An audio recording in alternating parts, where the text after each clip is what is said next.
แสนเนาะให้น้องน้ำเอาให้น้องเล่านะ500,000กับ20,000เด้อโดยเจ้าก็อันน่ะเอา2ล้านกับ80เนาะโดยเงิน2ล้านกีบพี่น้องนะก็ใจเด้อเนาะพี่น้องเอ้ยแต่เงินก็เป็นเงินของพ่อจ้อยเนาะพ่อจ้อยพร้อมด้วยครอบครัวเพิ่นนั่นแหละเนาะเพิ่นก็อยากเอาให้น้องน้ำกับน้องว่าซั่นน้องอะไรยุ่งปะโดยใจทางพอจอยนำเด้อหมดกบครัวขอให้อยู่ดีมีแห้งขอให้ร่ำขอให้รวยพัฒนาสิ่งใดขอให้ได้สิ่งนั้นความเจ็บมาให้ได้ความไกลอย่าให้มีเด้อขอให้รวยปังเด้อสาธุ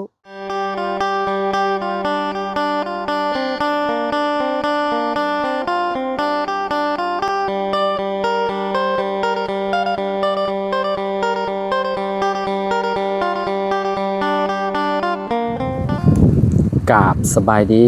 สวัสดีพ่อแม่พี่น้อง FC เบิร์สสุขูสู่คนเนาะบ่ว่าสิอยู่ในและก็ต่างประเทศเนาะพี่น้องมาพบมาพ้อกันเนาะกับเฮาเส้นเก่าเส้นเคยพี่น้องเนาะก็คือที่เฮาเว้าไว้ในคลิปที่ว่าไปหาน้องหัวที่ว่าไปมอบให้เงินน้องหัวแหละพี่น้องเนาะครอบครัวผู้โชคดีเนาะคนต่อไปก็คือน้องน้ำเนาะน้องน้ำเพิ่นเซกับน้องสาวเพิ่นพี่น้องเนาะ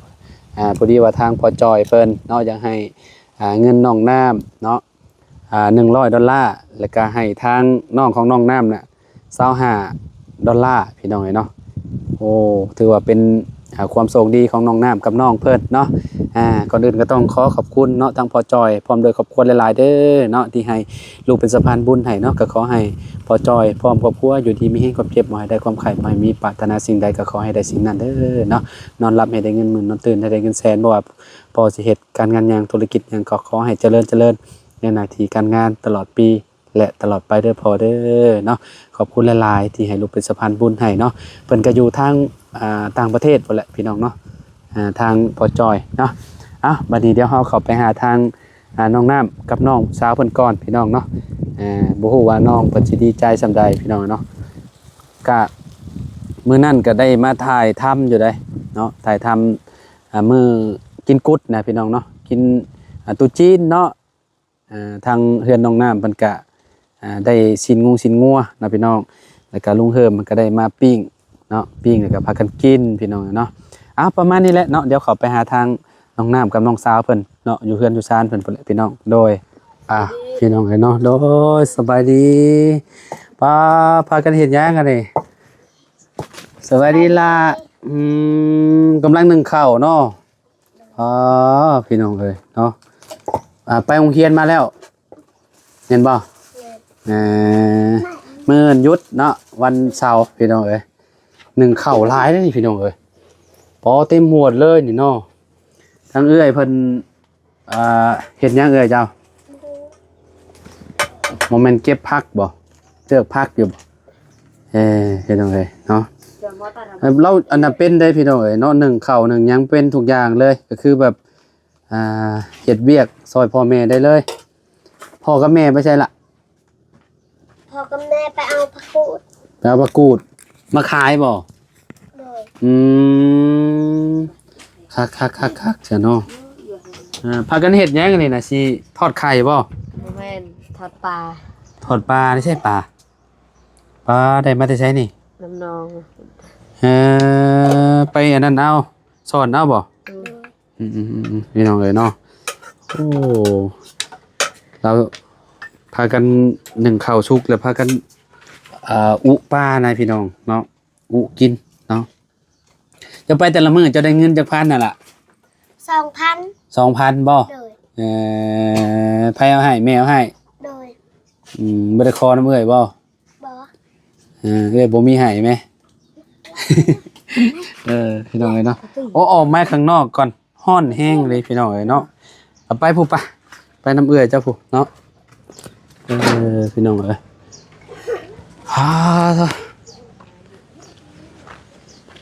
เข้าไปอยู่นะฮะอบอ้าวขนาดเลยพี่น้องเอ้ย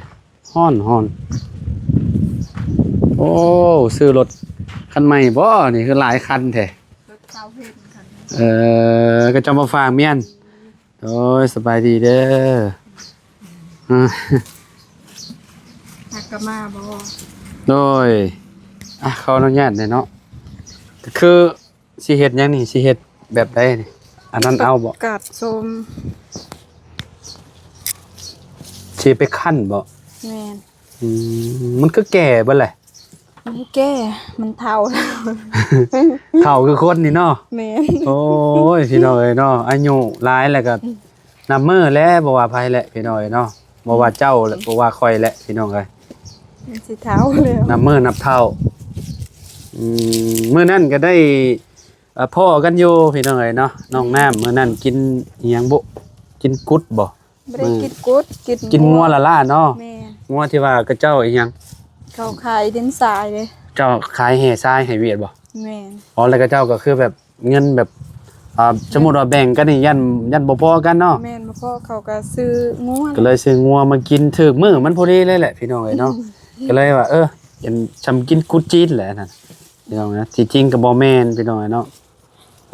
กินแบบงัวกระเจ้าให้มาหั่นน่ะจักโตบ่มื้อนั้นน่ะ 2โต 2โตเนาะได้จักครอบครัว2โต โอ้หมดบ้าน เอาเบิดบ้านเลยบ่ แม่นหมดบ้าน เออโดยพี่น้องไอ้เนาะก็ถือว่าก็โอเคอยู่เนาะ แม่น ก็ได้กินน้ำซุมลาวนั่นแหละพี่น้องเอ้ยเนาะกับลุงเฮิมมื้อนั้นน่ะเข้ามาลุงเฮิมเพิ่นเฮ็ดอีหยังแบบเอือบปลาแดกแป้งนัวโอ้ยเนาะ แซ่บเนาะ ย่างกินก็แซ่บอยู่พี่น้องเอ้ยเนาะแต่ว่าเฮาก็บ่ค่อยได้กินแบบนั้นปานใดหันน่ะบ่ค่อยได้เอือบส่วนใหญ่เฮามีแต่แบบกินแล้วก็ใส่เกลือแป้งนัว ตัวห่านอารมณ์ดีกินคอมเมอร์กินย่างซีนนะ โดย กินชีนร้ายกับบอดี้พี่น้องเลย กินข้าวกี่ดำเลยบ่หยัง กินแต่อยู่เพื่อนลุงเฮิมพ่น อ๋อ ต้มไก่กินข้าวเช้าข้าวเช้ากับซ้ำข้าวเที่ยงซุ่มข่อยแล้วประมาณ12โมงจะได้กินพี่น้องเอ้ยเนาะค่ำๆหมดละจังสิกินข้าวใหม่เนาะก็จะไปกินกับหยังละพังเบิงทีมงานนี่แหละเนาะรวมโตกันอยู่ทางเฮือนลุงเฮิมพุ่นละอีกเทื่อนึงพี่น้องเอ้ย สิใส่ลูกเฮินลุงเฮิมใส่ จุมเจ้าบ่ได้เบิ่งคลิปบ่ ก็บอกอยู่จักอีใส่จักปานใด อยู่แถวบันดงนี่แหละ อ๋อ เลยลงไปหน่อยหนึ่งเลยครัวเลยอันแถวอาหารสิ้นจุ่มสิ้นหยังกันนะชิ้นจุ่มบ่หรือว่าจังได๋ก็เจ้าห้อง อยู่ตรงข้ามกันนั่นแหละ อยู่ฝั่งเดียวกัน ฟังอะไรฟังพุ่นบ่ สมมุติว่าสิว่าจังได๋สมมุติว่าซุมเจ้าลงไปอันเนาะมันสิอยู่ครัวเมื่อแหละสมมุติว่าข้ามครัวหนึ่งครัวที่สองบัดนี้ยับไปบ่ไกลปานใดก็เฮ็ดแหละ มีโอกาสกับไปลิ้นน้ำลาวแน่เห็นน้องหัวเพิ่นไปอยู่ เด้อกันมีเวลาก็ไปอยู่ยันบ่มี น้อง เวลา หัวน้องหยังเพิ่นก็ไปเด้ไปแหละเจ้าก็ได้ ซุมเช้าหัวไปเล่นอยู่เฮือนลุง บ่เราไปทำความสะอาดให้ลุงเฮิมเด้ มื้อนี้ บ่ตอนแรกๆเด้ อ๋อ ตอนแรกๆตอนเราสิย้ายไปอยู่ใหม่นั่นแหละ เห็นอยู่คลิปลุงเฮิม มื้อนี้มื้อนี้น่ะซุมข่อยว่าพอดีเจ้าของบ้านเรามาพอดีเอาถามว่าสิเซาแบบเป็นปีบ่ล่ะวะสิเซาเป็นปีหรือสิเซาเป็นเดือนถ้าเป็นเดือนนี่สมมุติว่ามีคนมาจองนี่เอาซุมข่อยต้องได้ออกสิ้นเดือน ก็เลยพากันตกลงกันว่าเอาอยู่เป็นปี ปีเท่าไหร่ ปีละ15 ล้าน ก็พออยู่เนาะ แม่นอยู่กันหลายคนเด้ แม่น ถ้าเฮาเซาห้องเอ้าเจ้าคิดนี่5มื้อก็ล้านหนึงนี่เอ้า แม่น 6มื้อก็ล้านสองแหละพี่น้องเอ้ยเนาะอยู่กัน6 คนหรือว่า7-8 คนก็โอเคแล้วนะอยู่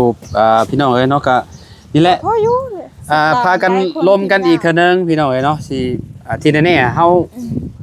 เข้าอยู่แล้วพี่น้องเอ้ยเนาะเฮาก็สิไปอยู่พุ่นแหละ จักคนทีมงานได้ประมาณ 10ปลาย 10ปลายก็พออยู่เนาะ แม่น10กว่าคน ปูละ10ปูล้านปลาย คนละล้านปลายก็แน่ว่าพังเบิ่งนี่แหละชุมเบาตูนเบายาวเพิ่นขึ้นมาแล้วมันนี่เบาไหล เอามื้อนี้เขาขึ้นมาบ่ แม่นขึ้ เขา นมา ขึ้นรถจักรบ่ แม่นเห็นข่อยมาแต่บ้านน้องหัวเห็นเขาเจ้าจอดรถเต็มอยู่ในเฮือนลุงเฮิมนะแต่บ่ฮู้แหละว่าเขาเจ้าสิขึ้นมาบ่ซุมนั้นหั่นนะแต่ว่าเฮาอยู่ประจำเฮาก็นี่แหละ คัก เพราะว่า เนาะ เซาดีที่สุดแล้วอยู่เฮือนน่ะมันจัง มันจัก อันนั้ ได้ น มันจังประหยัดลงหั่นน่ะ เพิ่น คนละ ไปกิน แม่น มันก็ดีอย่างเสียอย่างหั่นแหละเนาะค่าห้องเฮาก็สิบ่คิดหลายหันนะเรื่องเฮาจ่ายไปบัดเดียวเลยเด้สมมุติว่า3ล้านเฮาก็จ่ายไป3ล้านเลย เป็นปีผู้บาดนี่โอ้สบายพี่น้องเอ้ยเนาะเฮาเมื่อเฮากับบัดเฮากลับมาเฮาก็บ่ได้คิดว่าค่าห้องเวลาห้องมันตุงมันเต็มเฮายันบ่มีห้องอยู่อิหยังหั่นนะอันนี้ก็ยัง ขี่รถจักรคือเก่าเนาะ ฮะ ว่ายังขี่รถจักรคือเก่าเนาะ อ้าวบ่มีเงินซื้อเนาะ ไปพันว่าเห็นขี่รถใหญ่แล้วเด้คิดว่าซื้อแล้ว แม่นบ่ เลยเฮ็ดหน้าโดย ขี่รถจักรคือเก่าแหล้วมีเงินซื้อดอกน้องเอ้ยรถก็แพงแท้ คอยหาคอยไปสู้ ๆไปเรื่อยๆไปเรื่อยๆกับแบบดนๆจังได้พ้อกันได้พี่น้องเอ้ยเนาะกับน้องน้ำก็ได้แบบบ่ค่อยได้เข้ามาทางนี้ปานใดหันนะนอกจากมีเวียกมีหยังแล้วก็จังเข้ามาเนาะพี่น้อง มีเรียกว่าเขามื้อนี้ มีมื้อนี้ข่อยมีเวียก เรียกหยัง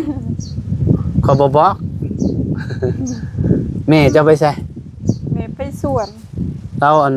ไข้แล้วบ่เราเจ็บมาไข้หลังนะ แม่เศร้าแล้ว เช้าแล้วเนาะบ่ได้ว่าอันจมแล้วติเนาะนี่ แม่บ่ได้จุกแล้ว โอ้แสดงว่าเรามียาดีเด้อนี่พี่น้องเอ้ยเนาะ ยาแต่พางไทยเด้บ่ผักมาโบกเด้พางให้ อ๋อ ให้เบาตูน อืมโอ้ถือว่า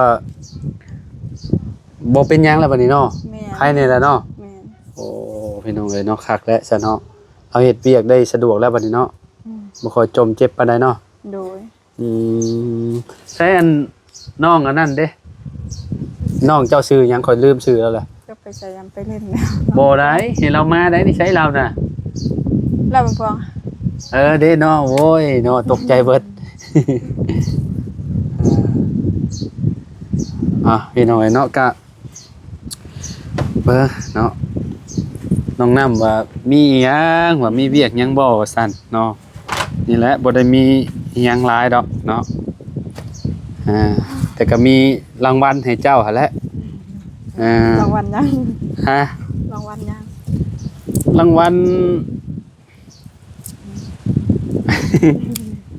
เจ้าว่าเป็นหยังเอา บู ให้เจ้าเดา บู นั่นล่ะเป็นนางผู้ลูกเป็นนางผู้เจ้าเจ้าคิดว่าเป็นหยังรางวัล เงิน โอ้เดาถึกเนาะแม่น แม่น เงิน เงิน เอาให้เจ้าเจ้าบ่ได้ มีน้อยใจบ่ บ่ ให้แต่น้อง บ่ เออ น้องมีก็ดีใจอยู่แล้ว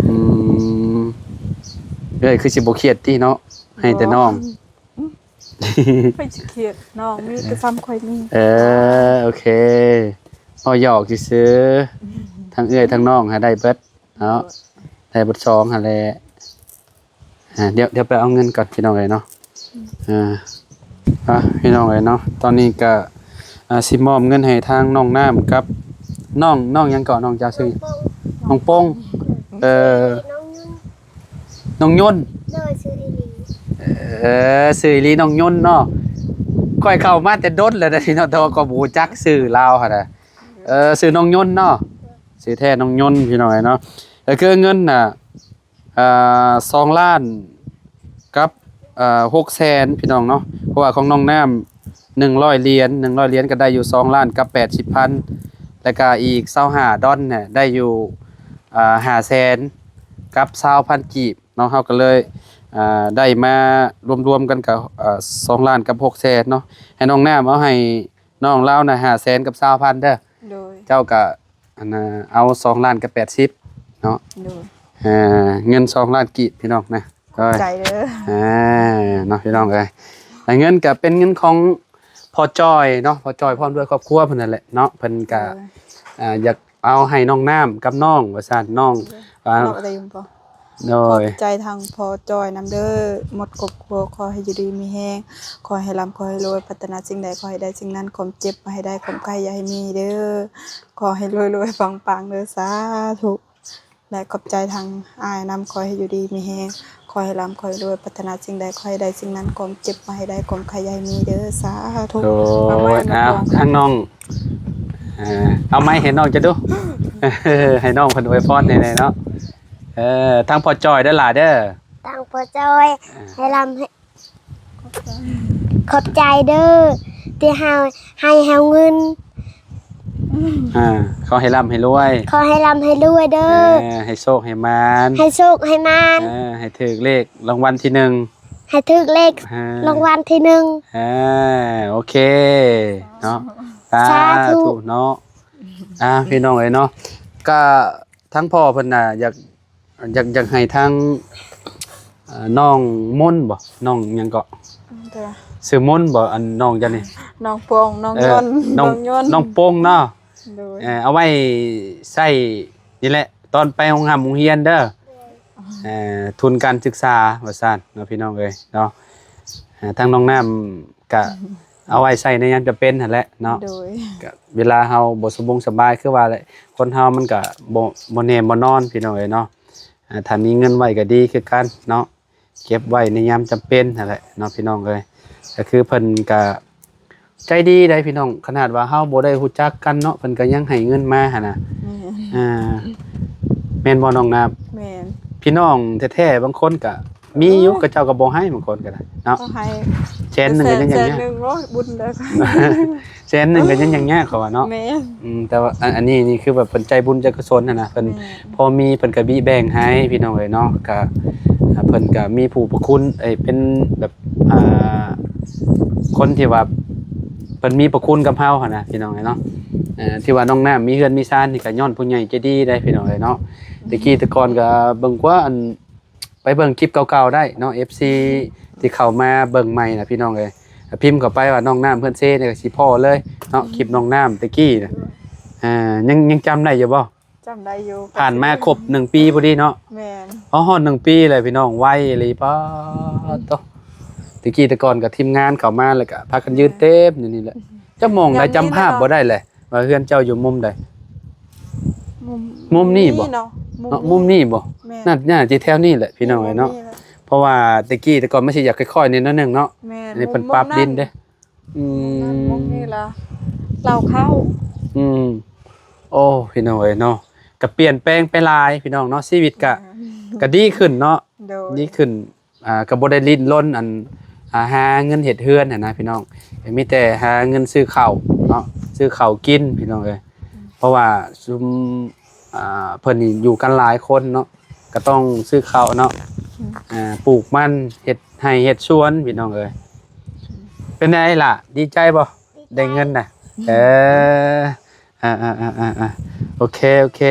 เอาซะเฮาขอโตแล้วพี่น้องเอ้ยเนาะจังได้ก็ดีใจนำน้องน้ำแหละน้องโป่งละลายเนาะได้หับเงินพี่น้องเอ้ยเนาะแล้วก็ยังมีอีกครอบครัวหนึงบัดนี้เนาะเฮาสิไปเอาไปให้เพิ่นพี่น้องเอ้ยนะถ้าเบิ่งนํกันมื้อนี้คือสิบ่ทันนี่แหละพี่น้องเอ้ยเนาะฟังเบิ่งมื้อเช้าคันว่ามันอันคือสิทันอยู่ดอกมื้อเช้าพี่น้องเพราะว่ามื้ออื่นสิเดินทางกลับบ้านเลยพี่น้องเอ้ยเนาะ ทางละมื้ออื่น โดยอยู่หลายมื้อเลยเด้อยู่ตั้งแต่วันที่10ปุ๊บโดยก็พังเบิ่งพี่น้อยเนาะจักสิมื้อได้แหละจังสิได้เดินทางกลับมาอีกพี่น้อยเนาะเบิ่งก่อนเนาะ มาบ้านมาซ่อม ขับรถจักร โดยแม่นแหละก็ต้องเดินทางตอน10 โมงหรือว่า9 โมงก็น่าสิฮ้อนแหละคิดว่าเนาะเพราะว่าถ้าออกแต่เช้านี่เราก็บ่ไหวเลยพี่น้องรถจักรเด้ หนาวแฮง หาเงินซื้อรถอีกก่อนจักสิได้ปีได้ชาติได้แหละพี่น้องเอ้ยเนาะ ค่อยหาค่อยไป โดย คือบ่บุญ โอเคเรายังมีผู้ใหญ่ใจดีซอยเราเด้ คันว่ามีก็ถือว่าเป็นบุญของเฮาแหละพี่น้องเอ้ยเนาะ วาสนาไปวาส แม่ นาน มัน แข่งเรือแข่งพายแข่งกันได้พี่น้องแข่งบุญแข่งวาสนาแข่งกันบ่ได้เนาะคือเพิ่นเว้าหั่นแหละพี่น้องเอ้ยเนาะจะได้ก็สู้ๆบ่เว้าหลายแล้วไปแล้วน้องน้ำเนาะสบายดีเด้อเนาะขอไม้นี่เด้อเนาะพี่น้องเอ้ยเนาะจังได๋ก็ขอขอบคุณเนาะทั้งพ่อจอยเนาะที่ให้ครับเป็นสะพานบุญให้เด้อขอให้พ่อจอยเนาะพร้อมครอบครัวอยู่ดีมีแฮงความเจ็บมาได้ความไข่บ่ให้มีปรารถนาสิ่งใดขอให้ได้สิ่งนั้นเนาะให้ร่ำให้รวยเด้อพ่อเด้อเนาะสำหรับคลิปนี้ก็ไปแล้วให้เพิ่นมา $125ก็ขอให้กลับคืนไปหาเจ้าเป็นหมื่นเป็นแสนเป็นล้านเท่าพุ่นเด้อเนาะเอาพบพอกันคลิปหน้าสบายดีเด้อพี่น้อง